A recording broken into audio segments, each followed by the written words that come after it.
two main requirements when I was looking for a supplier for my Pilates merch line. One, I didn't want to hold any inventory. And two, I needed a supplier that would have the technology to make it really easy for me to sell and market my own products online. So let's break this down a little bit more. My first goal of not wanting to hold any inventory was my main priority. I really just didn't want the upfront cost. I didn't want the financial risk of buying a bunch of inventory and then having to sell it. And for a supplier that could be super flexible with different levels of demand. And yes, I pay for that benefit in my margins, but for me, this is less about making a bunch of money and more about me wanting to learn the industry, continue to learn how to brand and how to market my business, and less about making profit. Second for me was having a supplier that could easily sync to an e-commerce platform. My website is hosted through Squarespace, and the supplier that I actually ended up working with can link directly to Squarespace so that once I have a live, ready to sell product, I basically just click two buttons and the product will just show up on my website. For me, that was really important because if I had to build and design my own sort of commerce platform and figure out how to link product back to my site, I just never would have done it. It just would never have happened for me and it would never have worked. I'm not sponsored or anything by them, but the supplier that I ended up working with for all this,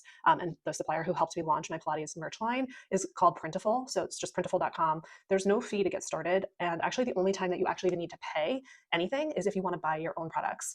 So they have a ton of products that you can just apply your marketing or your branding to, whether it's a t-shirt, sweatshirt, bags. I think they have phone case, they have so many different products, and you can apply your product brand templates directly onto their stock inventory. So if you're like me and you basically have zero experience doing anything like this at all, I would highly, highly recommend it. I hope this helps, and let me know if you have any other questions. I'm glad to talk more about this.